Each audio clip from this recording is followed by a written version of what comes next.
Just because Quentin Beck makes up lies about the multiverse doesn't mean it isn't real. Doctor Strange in the Multiverse of Madness.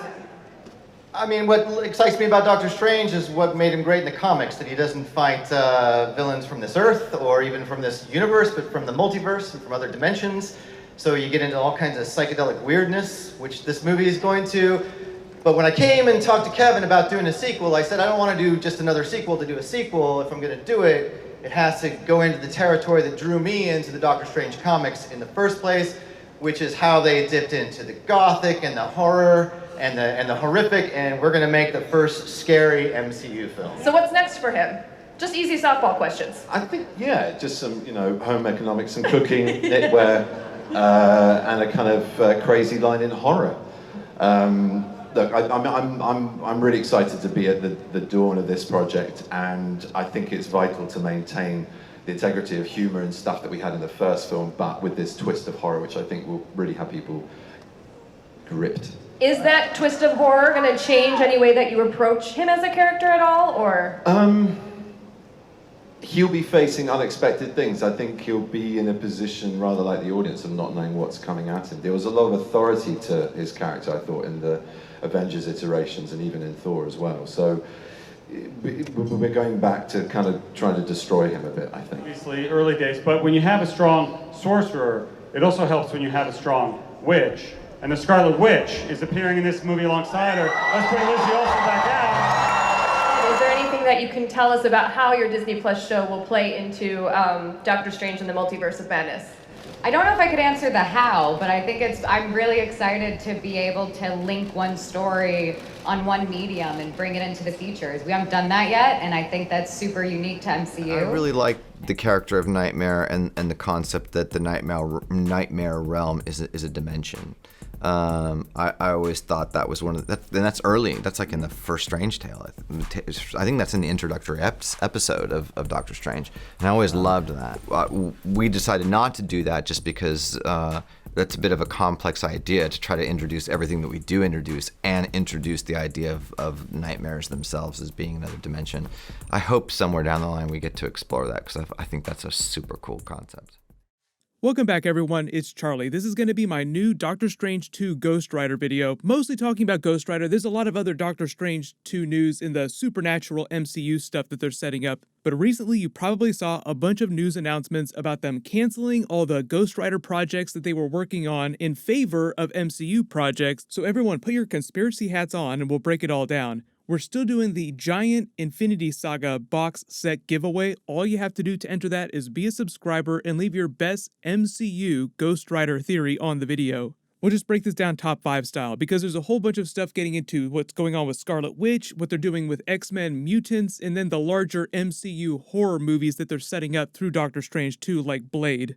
But starting with number 5, Marvel and Kevin Feige announced that they were using Doctor Strange 2 and the Scarlet Witch character to crack the multiverse open wide and introduce a bunch of new types of characters and concepts to the MCU. I've already done a couple videos about how Marvel has already technically canonized Scarlet Witch as a mutant in the MCU without using the word mutant. They had to step around it before the Fox Disney deal closed. That's a moot point now because they can do anything they want to with mutants and X-Men characters. Part of the reason for doing so much Scarlet Witch stuff and crossing her over with Doctor Strange is just getting into the weirder mutant X-Men based Scarlet Witch stories and setting some of that stuff up for Marvel Phase 4, Marvel Phase 5. Doctor Strange 2 is meant to be the launching platform for a bunch of different big concepts that they haven't done yet. They confirmed they're doing the Blade movie at the big Comic-Con panel. That's another good example. Vampires in the MCU, and now Ghost Rider, another one of their major supernatural characters that up until now they had not done in the MCU.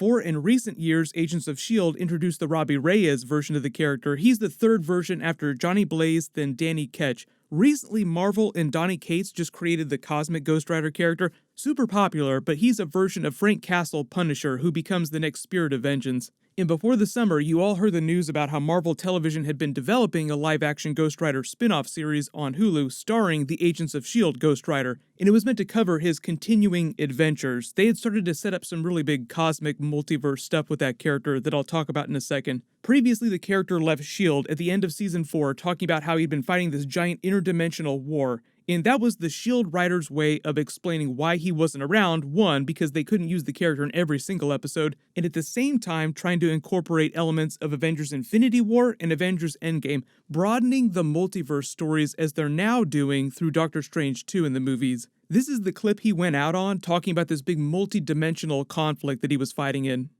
Dimensions, space, planets, it's all connected. Plenty of them qualify as hell. The Earth is just one territory in a war that's been going on forever.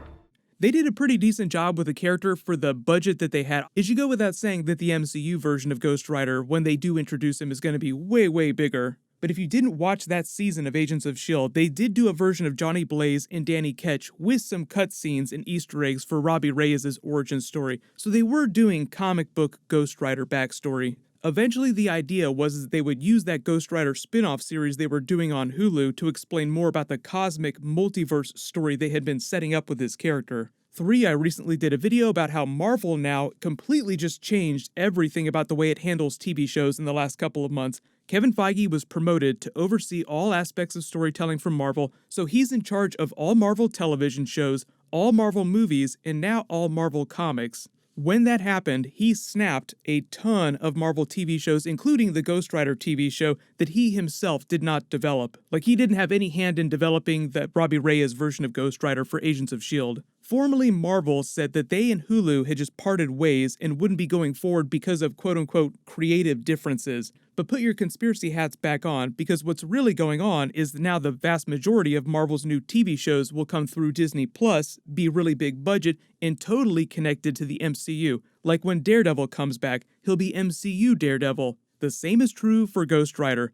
So too, Marvel doesn't have any plans for another solo Ghost Rider movie right now, but as Kevin Feige recently explained when he was talking about vampires and Blade in the MCU, that they'd always planned on eventually doing all these supernatural characters after they'd done their homework setting up the concepts using the Doctor Strange movies. And Doctor Strange 2 is just the next example of that. This is him talking about why they waited so long. We have, for years, wanted to find a new way into Blade. We love that character. We love that world.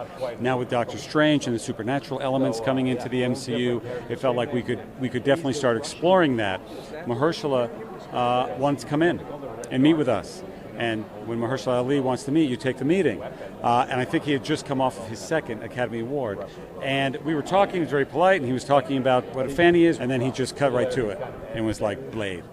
And we were like, yes. As he implies, they had big plans for horror and supernatural character movies. Blade is just the next one that's getting his own solo movie. Doctor Strange 2 in the Blade franchise is where you'll see all those types of characters being set up for the first time before they start crossing over with other characters. That's why it should have been no surprise that right after the news about them canceling the Ghost Rider TV show, news about them setting up the concept of MCU Ghost Rider in Doctor Strange 2 started happening. Like, oh, of course, Kevin Feige is taking the Ghost Rider character back because he totally has plans for that character in these movies. The same is true of X-Men and Scarlet Witch. You set up the concept of mutants in Doctor Strange 2 when you're talking about these really supernatural horror-based concepts. You get into the really weird stuff so that it doesn't seem so weird when you actually do an X-Men movie in a couple more years.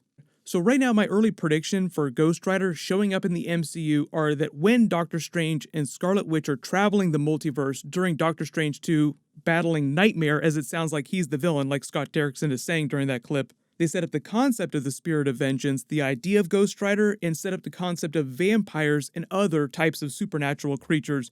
Nightmare the character is one of the Fear Lords, and the dimensions that they rule over are sort of adjacent to each other and adjacent to the realm where Mephisto and the Spirit of Vengeance come from. The Spirit of Vengeance flows from Mephisto. He's the person that gave Johnny Blaze the Spirit of Vengeance in the first place. But number one, because right now Blade doesn't even have a release date, I'm expecting it's going to be sometime between 2022, 2023, really soon after these Marvel Phase 4 movies and Black Panther 2, which they do have specific dates for. But let me know how you want them to handle the Ghost Rider character just in general in the movies when they do introduce him. While I was making this video, they confirmed that Ant-Man and the Wasp 3 is moving forward at Marvel, so they're making that movie. I'll do a video about that next. So as long as you have alerts enabled for my channel, you should see that video when I post it.